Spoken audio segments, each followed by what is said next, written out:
শয়তান সম্বন্ধে জানা নাই। বন্ধুরা আমার, দুনিয়াতে আমাদের সাথে জিনও আছে, শয়তানও আছে রে। তবে শয়তান আর জিনের রোগটা কেমন হবে? ভাই আমার, জিন হলো তিন রকমের। এক রকমের জিন আছে যার পর আছে পাখির মতো। ভালো করে কথা শোনেন, তাফসীর ইবনে কাসির থেকে বলছি। তাদের পর আছে পাখির মতো, এক জায়গা থেকে অন্য জায়গা তারা উড়ে চলে যেতে পারবে। তাহলে মানুষের শক্তি থেকে একটা শক্তি জিনের বেশি, ঠিক না বেটি? আমরা উঠতে পারবো যদি ধনী মানুষ হয়। যদি ইচ্ছা করে যে দিল্লি চলে যাবে 3 মিনিটে যেতে পারবেন? করোড় টাকা দিয়ে দেন, যেতে পারবেন? পারা যাবে না। আরে জাহাজে যাবেন, জাহাজের কথা বলছি না, উড়ে যাওয়ার কথা বলছি। নিজে ইচ্ছাতে উড়ে যাব, এই উড়ে যাওয়ার শক্তি দিয়েছে আল্লাহ জিনকে, মানুষকে দেয় না। তাহলে একটা পাওয়ার বেশি হয়ে গেল কার? জিনের। শক্তিটা একটু দেখাই কোরআন থেকে, তাহলে বিশ্বাস করুন। হযরত সুলাইমান নবী আলাইহিস সালামকে আল্লাহ পাওয়ার দিয়েছিলেন। যত দুনিয়ার পাখি আছে সবার ভাষা বুঝতো, গাই গরু ছাগল বকরির সঙ্গে কথা বলতে পারত কে? সুলাইমান নবী আলাইহিস সালাম। যেখানে সূর্য উঠে আর যেখানে সূর্য ডুবে এত বড় বাদশাহ দান করেছিলেন নবী সুলাইমান আলাইহিস সালামকে। আর তিনার যে একটা জাহাজ ছিল, জাহাজে মেশিন ছিল না। আল্লাহু আকবার। হাওয়াতে উঠতো। সুলাইমান বলতো, ইরান যাবো, ইরাক যাবো, তুর্কিস্তান যাবো, বাংলাদেশ যাবো, খালি বলতে নাই, উড়তে নাই। লোহার মাথানো আছে জাহাজটা, উড়ে যেতে হুকুমে। এর থেকে বড় বাহাদুর আর আছে দুনিয়াতে কেউ? কথা বলে কেউ আছে? আর ওপরে ছাদ ছিল না, শুধু বসবার জায়গা ছিল। ওপরে রোদ থেকে মেঘ থেকে বাঁচাবে যত পাখি বাড়াকে অর্ডার করতো তোরা ছেয়ে করে থাক, যত পাখি এমনি করে পর বিছিয়ে দিত। তো সুলাইমান নবী আলাইহিস সালাম উড়ে চলে এসে তো হঠাৎ করে দেখতে পেলেন এখানে একটু রোদ লেগে গেছে। দেখতে পেলে খালি জায়গা ফাঁকা। বালিয়া লা আরাল হুদহুদা আম কানা মিনাল গায়বে। ও পাখিরা, তোমরা বলো এই ফাঁকা জায়গাটা কার? এই জায়গা দিয়ে সূর্যের কিরণ আমার মুখে পড়ছে। পাখিরা বলল হুদহুদ পাখির। বলে কোথায় গিয়েছে? বলে আমরাকে বলে যাইনি, জানি না। সুলাইমান বলছে যদি বিনা কারণে ঘুরে আসে হুদহুদ পাখি, তাহলে তাকে কেটে ছিন্ন ভিন্ন করে দেব, তাকে জবাই করে দেব, তারপর গলা ছেড়ে দেব। আর যদি সহি প্রমাণ আনে তাহলে তার জীবন রক্ষা হয়ে যাবে। কিছুক্ষণ পরে হুদহুদ পাখি ছোট আকারের পাখি হয়, ঠোঁটটা লম্বা হয়। হুদহুদ আসে হাজির হয়ে গেল। সুলাইমান জিজ্ঞাসা করলেন কোথায় গেছিলে?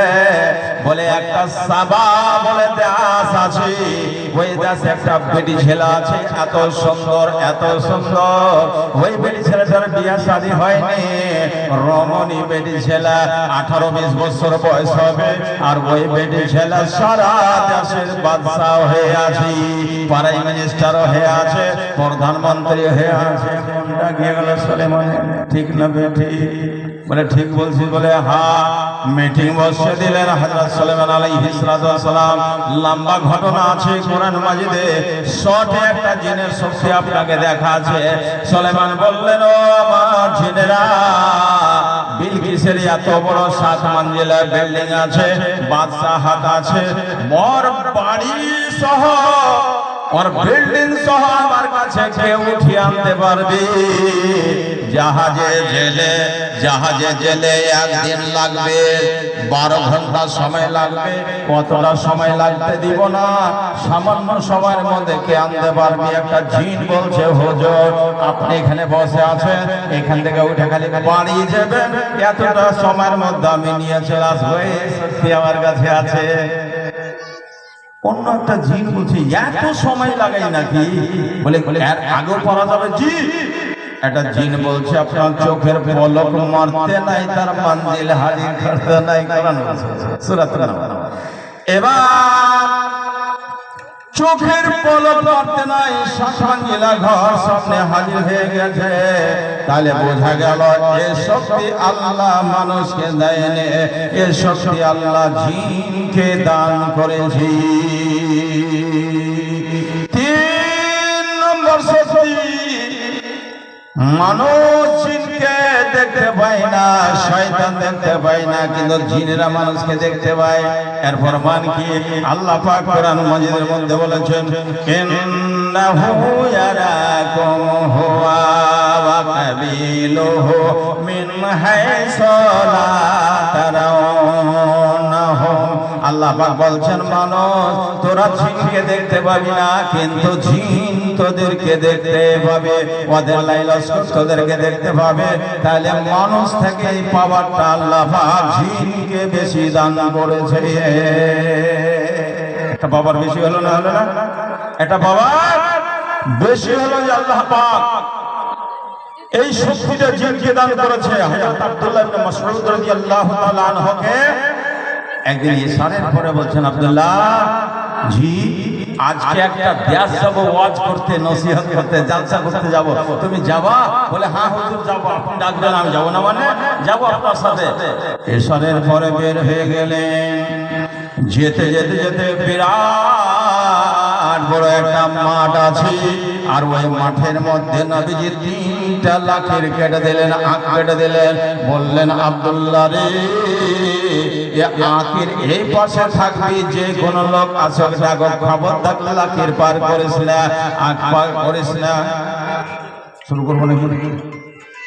মাশাআল্লাহ, ম্যাগ উঠা আছে ওখানে, সামনে যাবো। আঁকা বাঁকানো করছেন, একটু বলতে দেন, তারপরে ইনশাআল্লাহ শুরু করছি। আর লোকজন এত নিয়ে এসছে, তো 10টা কথা শুনবে, তারপরে ইনশাআল্লাহ টাকা পয়সা দিবে ইনশাআল্লাহ। মাশাআল্লাহ, ঠিক আছে, রেখে দিয়েছে। তো যখন চালু করব, তো মনে হয় আজমাল হোসেন